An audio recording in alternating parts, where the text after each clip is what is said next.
Hi hello నమస్తే welcome to cube TV. నేను మీ anchor.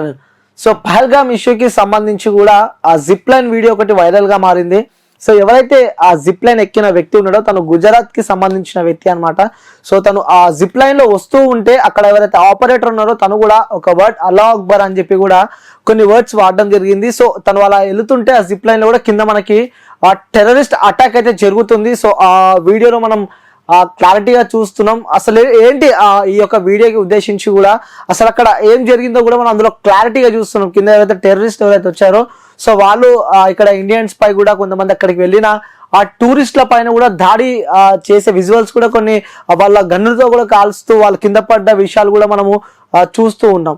అక్కడ ఆ వీడియో బయటకు వచ్చిన తర్వాత అనేక క్వశ్చన్ మార్క్స్ రావడం జరిగింది. ఏంటి ఆ వ్యక్తి అల్లాహ్ అక్బర్ అని చెప్పుకుంటా తను కొన్ని తన ఫేస్ ఎక్స్ప్రెషన్స్ మనం గమనిస్తే మాత్రం తను కొంచెం భయపడుతూ తను ఆ మాట చెప్పి ఆ వ్యక్తిని ఎవరైతే జిప్ లైన్ పై వదిలిపెట్టిన ఆ వ్యక్తిని అలా పంపించడం. సో ఇవన్నీ ఒక అనేక ప్రశ్నలకు మాత్రం దారితీస్తుందని చెప్పుకోవచ్చు. సో ఈ అంశానికి సంబంధించి కూడా సో అక్కడ అనాలిసిస్ట్ అనమాట. సో అక్కడ ఏం జరిగి ఉంటుంది, ఎందుకంటే సో ఇప్పుడు మనం పిలిచే వ్యక్తి ఆర్జే శేఖర్ భాష అనమాట. సో ఆ వ్యక్తి మీ అందరికీ పరిచయం ఉన్న వ్యక్తే. తన ఆర్జే జీవితంలో సో తను అనేక ప్రోగ్రామ్స్ చేశాడు. సో తను అక్కడ పహల్గామ్ కూడా తను గతంలో వెళ్ళిండు. అక్కడ ఎలా ఆ సిచ్యువేషన్స్ ఎలా ఉంటాయి, అక్కడ సరౌండింగ్స్ లో కూడా బంగ్లాదేశ్ బార్డర్ లో కూడా తను కొన్ని ప్రోగ్రామ్స్ చేయడం జరిగింది. సో తన కెరియర్ లో కూడా ఎన్నో సర్జికల్ స్ట్రైక్స్ కూడా తను చూసే ఉంటాడు. తను అనాలసిస్ ఏ విధంగా ఉంటుంది, అసలు ఏం జరిగింది కూడా తెలుసుకునే ప్రయత్నం చేద్దామని చెప్పి కూడా ఈరోజు శేఖర్ అన్న ఈరోజు మన క్యూబ్ టీవీ స్టూడియోకి అయితే పిలవడం జరిగింది. ఒకసారి పిలుద్దాం, అన్నతో మాట్లాడదాం, అసలు ఏం జరిగిందో తెలుసుకునే ప్రయత్నం అయితే చేద్దాం. సో అన్న నమస్తే, వెల్కమ్. థ్యాంక్ యూ అన్న. ఓకే, సో దేశవ్యాప్తంగా చర్చ నడుస్తుంది అన్నది అయితే ఆ వీడియో ఒక జిప్ లైన్ వీడియో వచ్చిందో సో అది మనం క్లారిటీగా గమనిస్తే మాత్రం ఒక వ్యక్తి అల్లాహ్ అక్బర్ అని చెప్పి కూడా కొన్ని పదాలు వాడుతూ ఈ వ్యక్తి ఎవరైతే గుజరాత్ కి సంబంధించిన వ్యక్తిని తను వదిలిపెట్టడం జరిగింది. ఆ వ్యక్తి కూడా అనేక ప్రశ్నలకు దారితీస్తుంది. సో యాజ్ ఆర్జేగా ఎన్నో సంవత్సరాలు ఉన్నారు ఇదే ప్లేస్ లో, ఇక్కడే వెళ్ళి అక్కడ కింద ఆడుకున్నాం, ఇదే జిప్ లైన్ లో మేము వెళ్ళాం, అన్ని చేసాం. కానీ ఎప్పుడు కూడా వాళ్ళు అల్లాహ్ అక్బర్ ఇలా అని చెప్పి తోయడాలు ఇలాంటివి ఏమీ జరగలేదు. నార్మల్ గా ఉంటారు వాళ్ళు. యాక్చువల్ గా మనకి దగ్గర అవడానికి ట్రై చేస్తుంటారు. Okay, Kashmiris general. సో ఇది ఈ బిహేవియర్ ఏదైతే ఉందో చాలా క్లియర్ కట్ గా ఫస్ట్ నేను ఏదైనా సిగ్నల్ అనుకున్నాను. లేదు అతను భయపడ్డాడేమో, అక్కడ ఏదో జరుగుతుంది, ఎవరైనా కాల్ చేస్తున్నా డపా డపా పడుతుంది. సో యాక్చువల్ గా అతను అల్లాహ్ అక్బర్ అనడానికన్నా ముందే ఆ సౌండ్ వినొచ్చు మనం. చూస్తున్నాం తను వెళ్తున్నాడు. బట్ ఆయన తోసేటప్పుడు ఈయన అల్లాహ్ అక్బర్ అన్నాడు. వస్తుంది, అది చూపిస్తాం మనము. సో వ్యూయర్స్ మీకు క్లారిటీగా చూపించే ప్రయత్నం అయితే చేసాం. అన్న చూడండి మీరు కూడా ఒకసారి.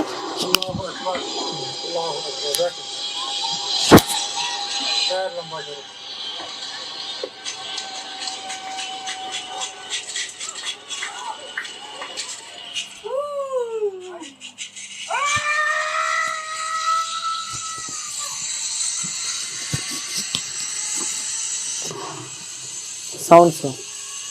ఇంకొకటి ఏంటంటే ఇతను స్టార్ట్ చేసే ముందే అల్లాహు అక్బర్ అనడానికి ముందే ఆ సౌండ్ ఒకటి స్టార్ట్ అయింది.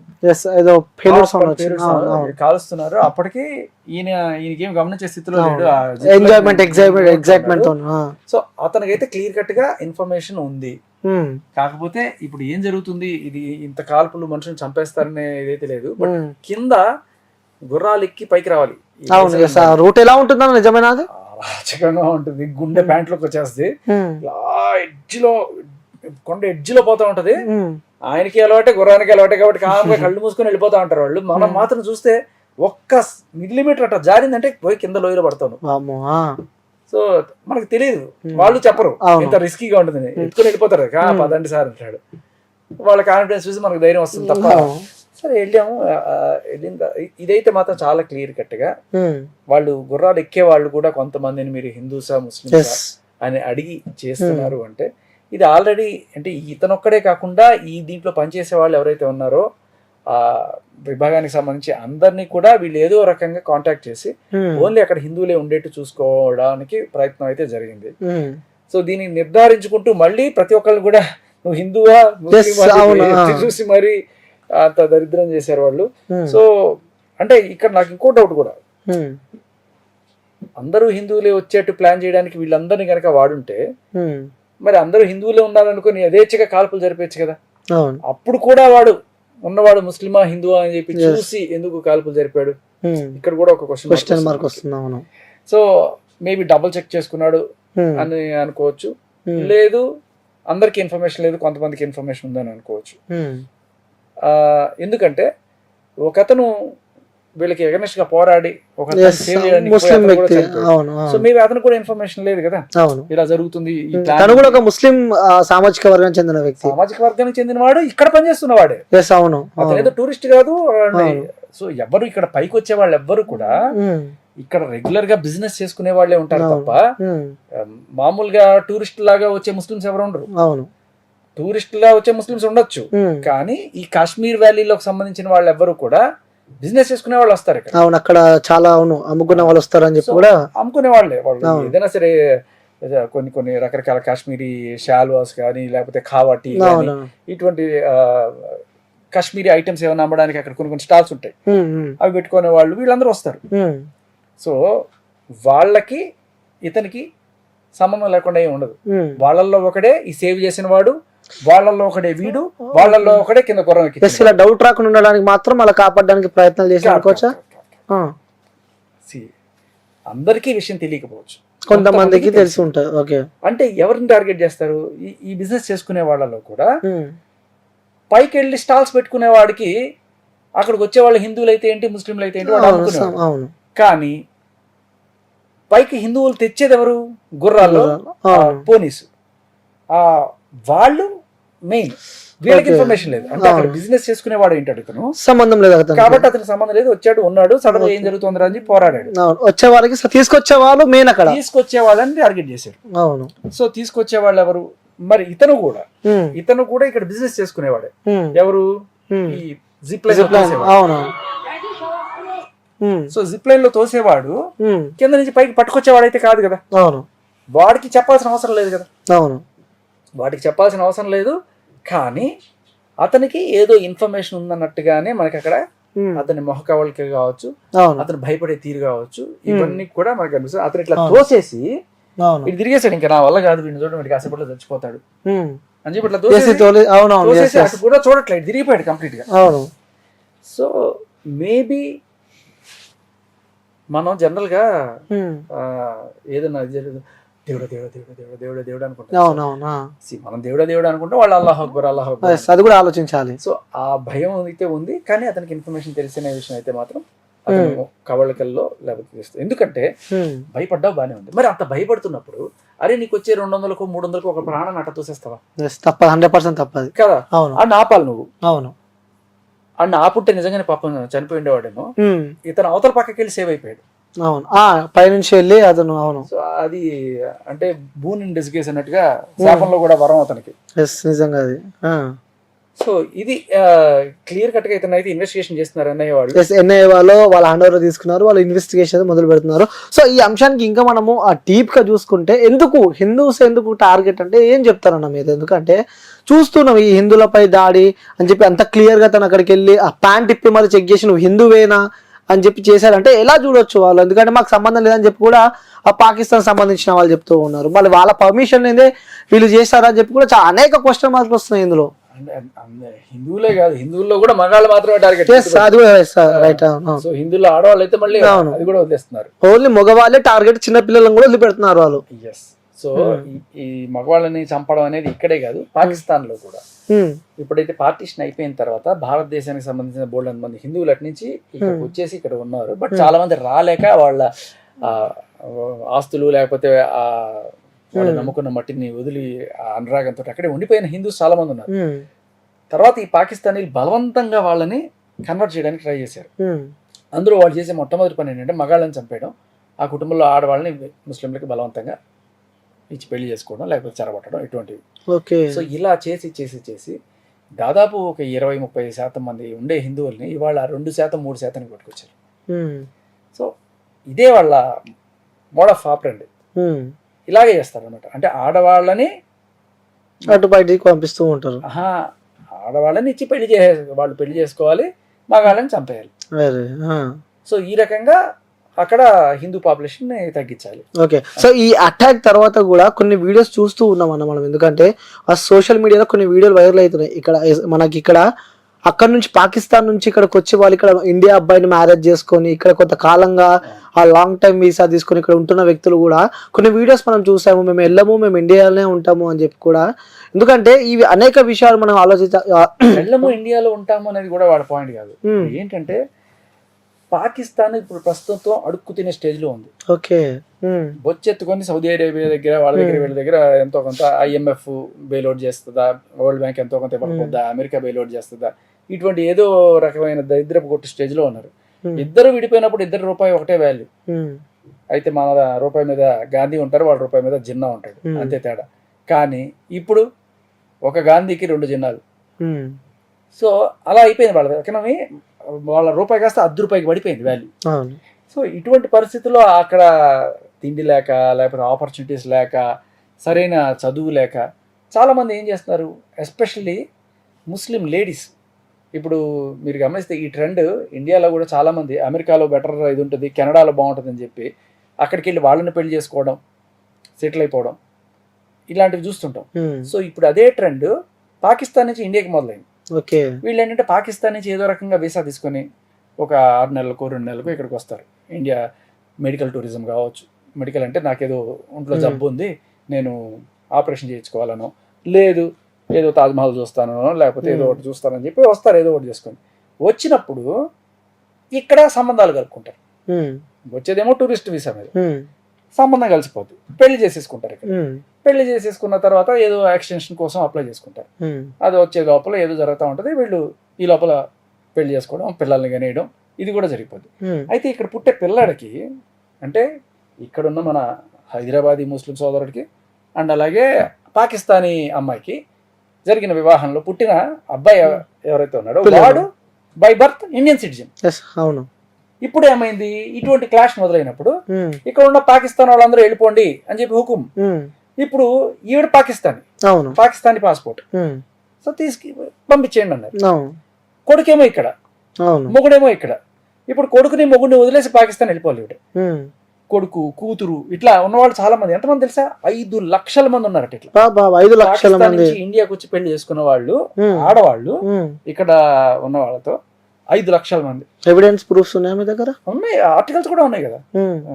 అంటే 5 లక్షల మంది పాస్పోర్ట్ పెట్టుకుని అలా అంటారు, ఎందుకంటే మనం మాట్లాడుతున్నాం ఒక ఆర్టికల్. 5 ఏళ్లలో 5 లక్షల మంది ఇలా వచ్చి ఇక్కడ ఇండియన్ ముస్లిమ్స్ ని పెళ్లి చేసుకొని ఇక్కడ బాగుంటది అని చెప్పి అనుకుని. ఎంత ఇక్కడ బాగున్నా కూడా ఎంత చేసినా ఆడాలకి పుట్టింటి మీద ఎప్పుడో ఒకసారి వెళ్ళి చూడాలి. సో దానికోసం వాళ్ళు వీసా తీసుకొని వీళ్ళు వస్తా ఉంటారు. వీళ్ళు రావడానికి మార్గాలు ఏంటి, ఒకటి ఫ్లైట్ లో వెళ్ళాలి. వీళ్ళు అంత ఖర్చులు పెట్టుకోరు, ఖర్చు ఖచ్చితంగా పెట్టరు. ఎందుకంటే వీళ్ళు జనరల్ గా వెళ్ళేది బై రోడ్.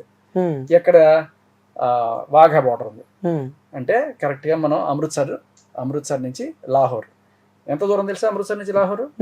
20 కిలోమీటర్లు. అంటే మనకి తెలిసి రామోజీ.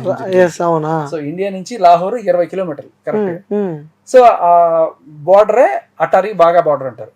ఈ బోర్డర్ క్రాస్ చేసి అటు వెళ్ళొచ్చు. ఇలాగే ఇంకొకటి కాశ్మీర్ దగ్గర ముజఫరాబాద్ కి ఇంతకు ముందు ట్రైన్లు లేకపోతే బస్ సర్వీస్ ఉండేది. సో అటు సైడ్ POK నుంచి మన ఇండియన్ కాశ్మీర్ కి రావడానికి ఇలా రకరకాల ఆ గేట్ వేస్ ఉంటాయి, ఆ ఎంట్రీ పాయింట్. కరెక్ట్గా ఇక్కడ మన బార్డర్ ఉంటుంది, అక్కడ వాళ్ళ బార్డర్ ఉంటుంది, మధ్యలో ఒక 100 మీటర్లు నో మ్యాన్స్ ల్యాండ్ అని ఉంటుంది. సో ఇక్కడికి క్లియర్ చేసిన తర్వాత వాళ్ళు స్టాంప్ వేయించుకుని అటు వెళ్ళిపోతారు. ఇది జనరల్ గా జరుగుతూ ఉంటది. ఇలా ఇండియా వాళ్ళు కావచ్చు, అటు బంగ్లాదేశ్ నడుచుకుని వెళ్ళిపోతారు చక్కగా. బోర్డర్ దాకా బస్సులో వస్తారు, బోర్డర్ లో ఇది తీసుకొని మనం వేరే దేశం వెళ్ళాలంటే ఫ్లైట్లు, ఇమిగ్రేషన్ ఇంత ఆడా ఉండదు, అక్కడ తీసుకోవడం వెళ్ళిపోవడం డైరెక్ట్. సో ఇప్పుడు వీళ్ళందరూ కూడా middle class or below middle class.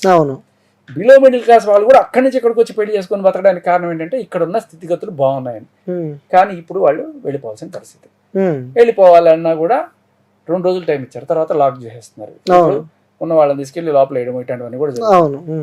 So ఇప్పుడు వాళ్ళు బయటకు వచ్చి ఏడుపు, హృదయ విదారకమైన రోదన. అమ్మాయి ఏమంటది, నా కొడుకు ఇక్కడ ఉన్నాడు, మా ఆయన ఇక్కడ ఉన్నాడు, నన్ను ఇట్లా వెళ్ళిపోమంటే ఎట్లా, మేము ఏం చేయాలి ఇప్పుడు? కర్తా కోయే భర్తా కోయే, ఎవడో ఎక్కడో బాంబు పెలిస్తే నేనెందుకు వెళ్ళవాలి, మేర కసూరికే, నా తప్పేంటి అని చెప్పి పాపం అమ్మాయి ఒక ఛానల్ చూసాం, వీడియో వైరల్ అవుతుంది, పాపం అనిపిస్తుంది. కానీ ఏంటంటే యుద్ధం పరిస్థితుల్లో తప్పవు అవి, అనివార్యం. ఒక్కరిని మనం పెట్టినా కూడా దాని తర్వాత ఇటువంటిది అటు సైడ్ కూడా జరుగుతుంది. See, అదే విచిత్రం. ఇప్పుడు ఇండియాలో స్థితిగతులు బాగున్నాయని చెప్పి అక్కడ ఉండే అమ్మాయిలు ఇక్కడ వాళ్ళని పెళ్లి చేసుకుని ఇక్కడ స్థిరపడాలనుకుంటున్నారు, బాగుంది. కానీ మరి అంత అడుక్కు తినే దేశంలో కూడా నేను పోయి పెళ్లి చేసుకుందామని ఇక్కడ ఉండే అమ్మాయిలు ఎందుకు అనుకుంటారు? అలా కూడా అనుకుంటున్నారా? మనకి డైరెక్ట్ ఎగ్జాంపుల్ సానియా మీర్జానే ఉంది కదా. ఓకే, పాకిస్తాన్ ప్లేయర్ ని మ్యారేజ్ చేసుకుంది, డివోర్స్ కూడా అయినట్టుంది, అయిపోయింది కదా. అర్థమవుతుంది కదా అక్కడికి వెళ్తే పరిస్థితి. దూరపు కొండలు నులుపని ఊరికే అనరు. ఇప్పుడు అక్కడ ఉండే వాళ్ళు 5 లక్షల మంది వచ్చి ఇక్కడ చేసుకుంటే ఇక్కడ ఉండే వాళ్ళు ఎంతమంది వెళ్తున్నారు? చాలా తక్కువ మంది వెళ్తున్నారు. కానీ వెళ్ళిన వాళ్ళలో కూడా పెద్ద పెద్ద వాళ్ళు అంటే ఏమనుకుంటున్నారు వాళ్ళు, పాకిస్తానీ ముస్లింలు అంటే చాలా పవిత్రమైన ముస్లిం తెగ, వాళ్ళని చేసుకుంటే మన జీవితం అంతా అసలు పవిత్రత వచ్చేస్తుంది మనకి అనుకుంటారా? వెళ్ళిన తర్వాత అసలు విషయం అర్థమవుతుంది అక్కడ. ఇంకొకటి తెలుసా, ఇండియా నుంచి ఎవరన్నా ముస్లిం ఏదో రూపాయి వెళ్తే అక్కడికి వాళ్ళని ఎలా చూస్తారు తెలుసా? ముజాహిర్ అంటారు వాళ్ళని. మట్వారా, మక్క, మయ్య అని ఒక అంటే కొంచెం తక్కువ జాతి వాళ్ళని చూసినట్టు, లేకపోతే ఇన్సల్ట్ చేసినట్టు వాళ్ళని, మన వాళ్ళని, ఇండియన్ ముస్లిమ్స్ అంత నీచంగా చూస్తారు వాళ్ళు. సో వెళ్ళే వరకు అబ్బా మన పాకిస్తాన్ మన ముస్లిం సోదరులని ఇక్కడి నుంచి బాగా పూసుకుని వెళ్ళే వాళ్ళు కొంతమంది ఉంటారు. ఇక్కడ ఎంత ఈ గాలి ఈ నీళ్లు ఈ తిండి తిని కూడా పాకిస్తాన్ మ్యాచ్ గెలిగితే అబ్బా అని చెప్పి అనుకునే వాళ్ళు కొంతమంది ఉంటారు కదా. ఇటువంటి మహానుభావులు కొంతమంది అక్కడ పాకిస్తాన్కి వెళ్ళి ముస్లిం అంటే వీడురా, వీడిని ముట్టుకుంటే మన జీవితం ఇదైపోయింది, పవిత్రత చేకూరుకునే వాళ్ళు ఇక్కడ నుంచి అక్కడికి వెళ్ళి అసలు విషయం తెలుసుకుని తూనా బతుకు ఇంత నాశనం అయిపోయిందా, ఇప్పుడు నన్ను ఏదో ఒక రకంగా ఇండియాకి పంపించండి రా వెళ్ళిపోతాను, మీరైతే విడాకులు తీసుకొని వచ్చేయడం. ఇక్కడ ఉన్నంత ఫ్రీడమ్ కానీ ఇక్కడ ఉన్నంత ఆపర్చునిటీస్ కానీ అక్కడ లేవు, ఆడవాళ్ళకైనా మగాళ్ళకైనా. ఇంకా నీకు మహా అయితే ఇక్కడ ఇప్పుడు నువ్వు సాఫ్ట్వేర్ లో పైకి వెళ్ళొచ్చు, అన్ని రంగాల్లో కూడా దూసుకెళ్తుంది మన ఇండియా. అక్కడ నీకు కొన్ని ఆపర్చునిటీస్ ఉన్నాయి. అదేంటంటే సూసైడ్ బాంబింగ్, టెర్రరిస్టులు పాకిస్తాన్ లో ఏమో దాంట్లో చేరతాడు, ఎవడు మాత్రం చేరతాడు, నేను నా పిల్లలు బాగుండాలనుకుంటాను. సో అక్కడ ఉన్న ఆపర్చునిటీస్ అవి. ఇక్కడ టూరిస్ట్ గైడ్ కావచ్చు, అక్కడ టెర్రరిస్ట్ గైడ్ కావాలి. అందుకే మన ఇండియా ఆల్వేస్ గ్రేట్ అంటారు. సో అది బేసికలీ ఇక్కడ ఉన్న ముస్లిమ్స్ అందరూ కూడా తెలుసుకోవాల్సింది ఏంటంటే వాళ్ళకి సపోర్ట్ చేయడం కానీ, లేకపోతే అక్కడ ఉండే వాళ్ళు ఏదో అసలు ఏదో ఒరిజినల్ బ్లడ్ అనుకోని ఇలాంటివన్నీ కూడా తీసి పక్కన పెట్టడం అనేది ఫస్ట్ పాయింట్. అక్కడ ఎంతమంది ముస్లిం ఉన్నారో అంతమంది ముస్లిమ్స్ ఇక్కడ ఉన్నారు. ఇంకా అక్కడికి ఉన్న వాళ్ళకన్నా ఇక్కడ చాలా స్వేచ్ఛగా చాలా మంచిగా బతుకుతున్నారు. సో ఆ పాకిస్తాన్ లో హిందువుల పరిస్థితి ఎలా ఉంటుంది తెలుసా? అంత దారుణంగా ఉంది ఇక్కడ ముస్లిం. ఇక్కడ నువ్వెలాగో నేను అలాగో అందరూ ఇక్కడ ఎవరు ముస్లిం అని కానీ ఏ ఇది లేదు, ఏముండదు, హ్యాపీగా గడుపుతూ ఉంటారు అంతే. సో అది అక్కడికి వెళ్తే మీకు అర్థమవుతుంది. అక్కడ మీరు ముస్లిం అయినా కూడా మిమ్మల్ని ఎంత చులకనగా చూస్తారని. ఇది మన వాళ్ళు తెలుసుకుంటే ఖచ్చితంగా ఇంకొకసారి ఇటువంటి సానుభూతి పరులు లేకపోతే టెర్రరిస్టులు వచ్చినప్పుడు వాళ్ళకి సహాయాలు చేయడాలు ఇటువంటివన్నీ చేయకుండా ఉంటారు. అండ్ దయచేసి అందరూ కూడా గుర్తించాల్సింది ఏంటంటే ఆయన ఆల్రెడీ చెప్పాడు, ఆ మునీర్ పాకిస్తాన్ మేజర్, మేము సపరేట్ తెగంట వాళ్ళు ఇక్కడ నుంచి డైరెక్ట్ గా ఎక్కడి నుంచి దిగారంట, మక్కా నుంచో లేకపోతే అరబ్ నుంచో దిగినట్టున్నారు వాళ్ళు. సపరేట్ అంట వాళ్ళు, హిందుస్థాన్ సపరేట్, వాళ్ళు ఎంత సపరేట్ అంట, వీళ్ళు మాత్రం సపరేట్ అంట. అది వింత అర్థం కాదు. ఎందుకంటే మనం ఎంత ప్యూర్ ఉంటారు, ఇండియన్స్ అంత ప్యూర్ ఉంటారు, మరి ఎందుకు కావాలని చెప్పి రెచ్చగొట్టాలని చూస్తూ ఉంటారు అక్కడ నుంచి, అది ఒక్కటే అర్థం కాదు. ఎందుకంటే ఎప్పటి నుంచి ఇండియా పాకిస్తాన్ అని చెప్పి తెలుసు ప్రతి ఒక్కరికి, కానీ ఇలా ఎందుకు రెచ్చగొడతారో కూడా అర్థం కాదు. ఎందుకంటే మన సైడ్ చాలా స్వచ్ఛగా చాలా హ్యాపీగా ఉంటారు. ఎలా చూసుకోవచ్చు ఇట్లా రెచ్చగొట్టుతారని చూసుకుంటే? అంటే కొన్ని టార్గెట్లు కూడా ఉంటాయి వాళ్ళకి. సో వాళ్ళ ఉనికి చాటుకోవడం కోసం ఆ రాష్ట్రీయ ఏదో ఉంది తీవ్రవాద సంస్థ పేరు గుర్తురాట్లేదు. సో వాళ్ళే రెస్పాన్సిబిలిటీ తీసుకున్నారు, మేమే ఇది చేయించాం అని చెప్పి. సో వీళ్ళు కావచ్చు ఇంకొకరు కావచ్చు, ఆ తీవ్రవాద ఉనికిని వాళ్ళు చాటుకున్నప్పుడే వాళ్ళకి ఫండ్స్ వస్తూ ఉంటాయి. ఇదిగో మేము చేసాం, నెక్స్ట్ యాక్టివిటీకి ఫండ్స్ పంపించండి. సో ఎవడు పంపిస్తాడు ఈ ఫండ్స్? సరే ఎవడో ఒక ఛాందసవాది ఎవడో ఉంటాడు ఒమన్లోనో లేకపోతే ఎక్కడో ఒకడో ఉండొచ్చు, వాడికి ఏంటంటే ప్రపంచం అంతా ముస్లిం మయం అయిపోవాలి, అదేదో అంటారు ఖలీఫా, ఇటువంటివన్నీ అనమాట.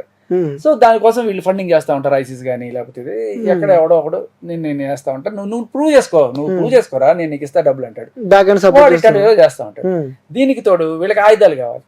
ఇంకొక ప్లేయర్ ఎవడో తెలుసా? అమెరికా. మనకి బయట నుంచి ట్రంప్ మనకి సపోర్ట్ సపోర్ట్ చేస్తున్నాడా? వీళ్ళకి ఏమిటి తెలుసా, ఎక్కడన్నా ఒక గొడవ జరిగితే ఇట్లా ఇప్పుడు ఇండియా పాకిస్తాన్ యుద్ధం వచ్చేస్తుంది అనగానే ఆగండి ఆగండి మీరు కొట్టుకోకుండా చెప్పి పైనుంచి అంటా ఉంటాడు. రావాలి యుద్ధం రావాలి ఏదో మనసులో అనుకుంటాడు. ఎందుకు తెలుసా, ఎందుకంటే ఇటు ఇండియాకి కానీ అటు పాకిస్తాన్కి కానీ బాంబులు, గన్స్, బుల్లెట్లు ఇవన్నీ కూడా ఎవరు సప్లై చేస్తుంటారు, అమెరికా. సో వాళ్ళది మిగతా సాఫ్ట్వేర్లు లేకపోతే గ్యాడ్జెట్స్, యాపిల్ ఫోన్లు ఇవన్నీ కూడా జుజుబి. వాడు మేజర్ గా సంపాదించే దేంట్లో తెలుసా, ఇవే గన్నులు. సో ఎక్కడన్నా యుద్ధం వస్తే వాడిది కాకుండా వేరే ఇద్దరు దేశాల మీద వస్తే కలహభోజనులా వాడు తృప్తిగా ఉంటుంది అన్నమాట. అబ్బా ఇప్పుడు చాలా రోజు నుంచి బుల్లెట్లు పంపించా, ఇవేం వాడి చవరే వీళ్ళు, ఇప్పుడు బాగా వాడితే మళ్ళీ కొత్త స్టాక్ కాల్ చేసుకోండి తర్వాత మేము కొత్త స్టాక్ పంపిస్తా ఉంటాం. సో వాడి ఇది వేరే ఉంటుంది, బయట చెప్పేది వేరు, అట్లానే ఉంటది. ఇకపోతే దీంట్లో వీళ్ళు పెంచి పోషించిన టెర్రరిస్టులో ఒక పెద్ద వర్గం ఎవరంటే తాలిబన్స్. ఇది అమెరికా వాళ్ళ దగ్గరుండి పెంచి పోషించిన వాళ్ళకి ఏమైందంటే రష్యాని ఎదుర్కోవడానికి డైరెక్ట్ గా దమ్ము లేక ఇలా తాలిబాన్స్ ద్వారా ప్రాక్సీ వార్ అంటారు అనమాట, గెరిల్లా వార్, దాక్కుని యుద్ధం చేస్తారు. సో ఎవడో వచ్చి పడతాడు మన మీద ఎలా, డైరెక్ట్ గా నువ్వు పాకిస్తాన్ యూనిఫామ్ వేసుకొచ్చావు, నేను ఇండియా యూనిఫామ్ వేసుకో, రండ్రా కొట్టుకుందాం అంటే అది వేరే ఉంటుంది. నువ్వు కూడా ఇండియా యూనిఫామ్ వేసుకొచ్చావు, లేకపోతే నువ్వు సివిలియన్ గా ఉన్నావు, ఇప్పుడు నేను కాల్చాలా వద్దా నేను లేపేస్తాడు. టాలెంటెడ్ గా దీన్ని గెరిల్లా వార్ అంటారు. గెరిల్లా వార్ ఫెయిల్ లేకపోతే ప్రాక్సీ వార్ అంటారు అనమాట. అంటే దాంట్లో డైరెక్ట్ గా యుద్ధం చేసే దమ్ము లేక ఇట్లా దొంగవాడు మన వాళ్ళు కూడా చేశారు. ఇప్పుడు శివాజీ అటువంటి వాళ్ళు గెరిల్లా యుద్ధాలు చాలా చేశారు. ఎందుకంటే మనకి సైన్యం తక్కువ ఉన్నప్పుడు, బలం తక్కువ ఉన్నప్పుడు వాటికి చేస్తారు. సో ఈ పని అమెరికా వాడు రష్యా అని ఎదుర్కోవడానికి ఆఫ్ఘనిస్తాన్ అడ్డం పెట్టుకుని పుట్టించిన ఒక పెద్ద విషసర్పం అనే లేకపోతే ఏదైనా తాలిబాన్. అది తాలిబాన్ వాళ్ళు ఎంత పెద్దగా ఇదేంటంటే ఆఖరికి ఆ తాలిబానే అమెరికాని కాటేసింది. సో ఇప్పుడు అమెరికాకి బుద్ధి వచ్చింది, వద్దు మనం చెప్పి. సో ఆ తాలిబాన్ వాళ్ళు కూడా అంటే తాలిబాన్ వాళ్ళకి ఫండ్స్ ఇచ్చేది వీళ్ళైనా కూడా వాళ్ళకి ట్రైనింగ్ ఇచ్చేది ఎవరు, పాకిస్తాన్ మిలిటరీ వాళ్ళు. అబోత్తాబాదు ఇలాంటి ప్లేసెస్ లో అక్కడ కూర్చోబెట్టి వాళ్ళకి శిక్షణ ఇస్తారన్నమాట. రండి మీరు ఇలా గన్నులు కాల్చాలి, ట్రైనింగ్ క్యాంపులు అన్ని చేస్తే వీడిపోయి మళ్ళీ అక్కడికి చేస్తుంటారు. సో పాకిస్తాన్ ISI వాళ్ళు ఇంకా పాకిస్తాన్ మిలిటరీ వాళ్ళు వీళ్ళని బాగా ట్రైన్ చేసి పంపించారు. అది మొన్న వాళ్ళ ఫారెన్ మినిస్టర్ కూడా ఒప్పుకున్నారు కదా. ఇదే పని అనమాట, ఇలా చేసి పంపించడం. వాళ్ళు ఆఖరికి వాళ్ళంతటికి వాళ్ళుగా ఒక దేశంగా ఏర్పడిపోయి ఇప్పుడు తాలిబాన్ వాళ్ళు ఇటు అమెరికాని పోయిస్తున్నారు, ఇటు పాకిస్తాన్ కూడా. ఇప్పుడు ఈ తాలిబాన్ ఏం చేస్తుంది, పాకిస్తాన్ తో పడట్లేదు కాబట్టి ఇండియాతో సంబంధాలు పెట్టుకుంటారు.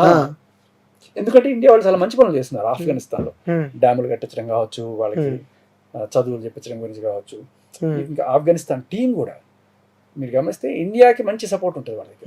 సో అలా ఇప్పుడు ఆఫ్ఘనిస్తాన్ ఇటు పక్క ఉంది, బెలూచిస్తాన్ పక్కన, ఇటు పక్క సరే ఇండియా బార్డర్ ఉంది. ఇప్పుడు వాళ్ళకి ఇటు పక్క నుంచి అటాక్ వచ్చింది అనుకో, ఇటు పరిగెత్తారు, ఇటు పక్క నుంచి గట్టి కొట్టారు. సో ఇటువంటి స్ట్రాటజీస్ కూడా వాళ్ళు భయపడుతున్నారు ఇప్పుడు. ఆఫ్ఘనిస్తాన్ సగానికి సగం ఆల్రెడీ ఆఫ్ఘనిస్తాన్ ఏంటంటే బెలూచిస్తాన్ బార్డర్ లో ఉంది. బెలూచిస్తాన్ అనేది అతిపెద్ద రాష్ట్రం పాకిస్తాన్ లో, వాళ్ళు సపరేట్ దేశమే కావాలని కోరుకుంటున్నారు చాలా నుంచి.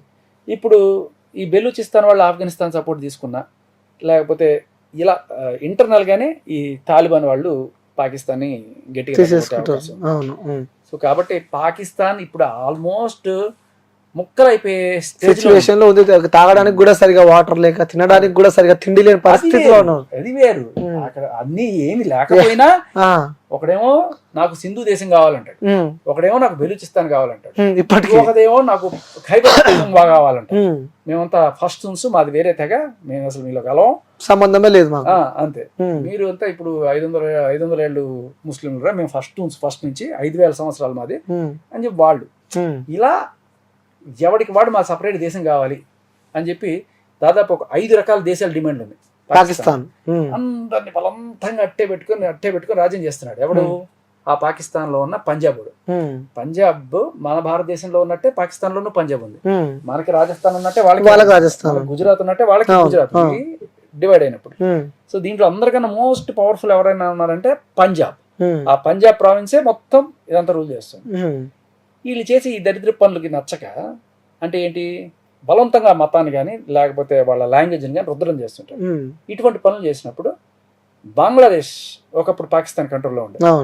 మీరు బంగ్లా మాట్లాడకూడదు, ఇదే మాట్లాడాలి, ఏది ఉర్దూయే మాట్లాడాలి, ఉర్దూ అఫిషియల్ భాష కావాలన్నప్పుడు అక్కడ తిరుగుబాటు వచ్చింది, సపరేట్ దేశం అయిపోయింది.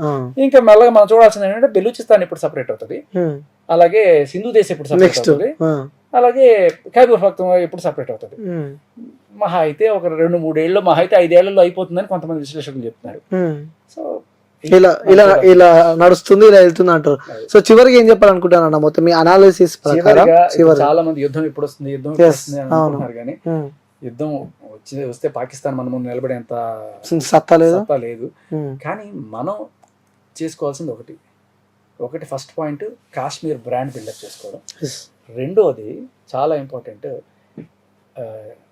అందరూ ఉండరు, నాకు తెలిసి ఒక 90% మంది ముస్లిమ్స్, వాళ్ళకి తెలుసు భారతదేశంలో ఉన్నంత స్వేచ్ఛ కానీ, ఇక్కడున్న ఆపర్చునిటీస్ కానీ, ఇక్కడున్న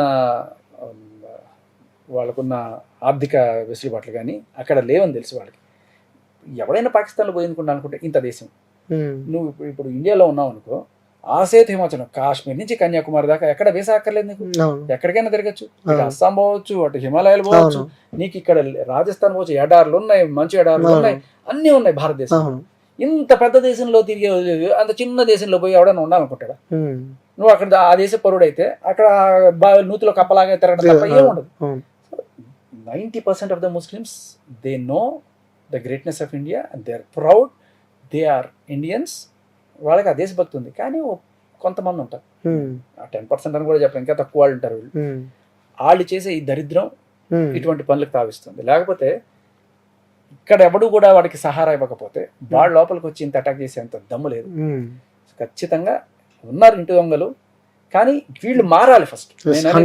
దయచేసి మీరు తెలుసుకోండి, మీరు ఆ దరిద్రాన్ని ఇక్కడికి కూడా తీసుకురాకండి. ఆ దరిద్రం ఆల్రెడీ అక్కడ ఆ మంటల్లో వాళ్ళే కాల్ చేస్తున్నారు. So you are happy, be happy and be a proud Indian Muslim. అంతేగాని ఆడెవడో ఆ పాకిస్తాన్ వాళ్ళకి సపోర్ట్ చేసి మీ జీవితాలను స్టేట్లో తెచ్చుకోకండి. And that is not at all fair. Okay అన్న, థ్యాంక్ యూ సో మచ్. ఎందుకంటే మీరు చూసి కనుక మారితే ప్రాబ్లమ్ సాల్వ్, ఇంకా వేరే ఏమీ అవసరం లేదు. అవును. సో థ్యాంక్ యూ అన్న. ఎందుకు మేము పిలవడం జరిగిందంటే, సో మీరు ఆర్జేగా ఎన్నో చేశారు. సో బంగ్లాదేశ్ కానీ అక్కడ అలాంటి ప్రదేశాల్లో కూడా మీరు పహల్గామ్ కూడా వెళ్ళారు. సో అక్కడ కూడా మీరు కొన్ని చూసారు, లైవ్ లో చూసారు కాబట్టి అక్కడ ఎక్స్పీరియన్స్. ఒక షాకింగ్ విషయం చెప్పినా, వాళ్ళు పాకిస్తానీస్ అనుకుంటాం కదా, వాళ్ళతో మాట్లాడితే వాళ్ళు చెప్పేది ఏంటి తెలుసా, వాళ్ళ ఫేవరెట్ వాళ్ళు చూసేదంతా బాలీవుడ్, టాలీవుడ్ సినిమాలన్నీ డబ్ చేసుకొని చూస్తారు. అండ్ నీకు ఫేవరెట్ ఎవరంటే షారుఖ్ ఖాన్, సల్మాన్ ఖాన్ కాదు, మళ్ళీ అక్కడ అల్లు అర్జున్ వాళ్ళ ఫేవరెట్ అంటాడు. దగ్గర వీడియోలు కూడా నీకు పంపిస్తా. పిల్లలు, కాలేజ్ పిల్లలు వీళ్ళందరూ కూడా పాకిస్తానీస్ కావచ్చు, లేకపోతే మన బంగ్లాదేశీస్ కావచ్చు, వీళ్ళందరూ కూడా ఎక్కువ మన తెలుగు డబ్బింగ్ లే చూస్తారు. అంత ఇష్టం వాళ్ళకి. మన స్టార్స్, పెద్ద స్టార్స్, జూనియర్ ఎన్టీఆర్ కావచ్చు, ప్రభాస్ కావచ్చు, అల్లు అర్జున్ కావచ్చు, వీళ్ళందరూ వాళ్ళకి పెద్ద పెద్ద స్టార్స్ అక్కడ. అవునవును, 100% అది. షారుఖ్ ఖాన్, సల్మాన్ ఖాన్ అని అడిగితే వాళ్ళందరూ ఎప్పుడో వెళ్ళిపోయారు. ఇప్పుడు ఇప్పుడంతా ఈ జమానా నడుస్తుంది. అల్లు అర్జున్, ఎన్టీఆర్, రామ్ చరణ్, ప్రభాస్, ఇది నడుస్తుంది అక్కడ. ఓకే, సో అక్కడ కూడా మన వాళ్ళని ఇష్టపడుతున్నారు అని చెప్పి అంటున్నారు. మేము ఒకసారి ఒక ప్రోగ్రామ్ చేసాం. ఇది బంగ్లాదేశ్ బార్డర్, ఇది ఇండియా బార్డర్, కరెక్ట్ గా 100 మీటర్ల డిస్టెన్స్. ఆ మధ్యలో మామూలుగా పర్మిషన్ ఎవరు అట్లా అటువంటి చోట ఒక సెట్ వేసాం, radio station set, big FM set వేసాం. అండ్ అక్కడ ఉన్న రెండు దేశాల వీళ్ళతో కూడా మనం మాట్లాడి ఒక పెద్ద ఫంక్షన్ ఒకటి చేసాం ఆగస్ట్ 15th ఇది. సో దాంట్లో ఆ మిలిటరీ వాళ్ళందరూ, అటు సైడ్ నుంచి మిలిటరీ వాళ్ళు రావడం, వాళ్ళ పిల్లలు రావడం, ఇటు సైడ్ నుంచి మన మిలిటరీ వాళ్ళు అందరూ, పెద్ద ఫంక్షన్. దాంట్లో నేను హోస్ట్ చేయడం, ఇవన్నీ కూడా చేశాను. సో బేసికలీ నాన్న యాక్చువల్గా ఆర్మీ ఉండే. సో తర్వాత ఇటు వచ్చేసారు. But first he was in మా దగ్గర బిఎస్ఎఫ్ లో చేశాను. సో అలా కొన్ని పరిచయాలు ఉంటాయి. కొన్నిసార్లు ఈ వాఘా బోర్డర్ కానీ, లేకపోతే మొన్న దాని పేరేంటే గుజరాత్ బార్డర్ కానీ, విచిత్రమైన పేరు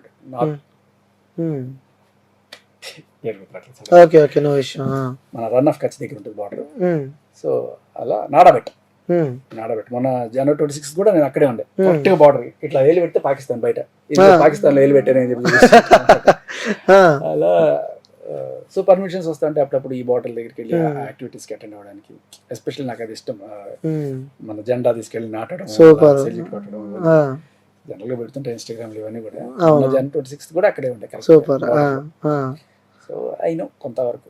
ఓకే అన్న, థ్యాంక్ యూ అన్న, థ్యాంక్ యూ సో మచ్. ఎందుకంటే మీరు అక్కడ వెళ్ళారు, అక్కడ చూశారు కాబట్టి. సో ఏదైతే వ్యక్తిగతంగా జిప్ లైన్లో చూసామో అలా ఉంటుందా అని చెప్పి కూడా మీరు చెప్పే ప్రయత్నం చేసిరు. సో చాలా డౌట్స్ ఉండే, అది కూడా క్లారిటీ చేశారన్న. థ్యాంక్ యూ అన్న, థ్యాంక్ యూ సో మచ్.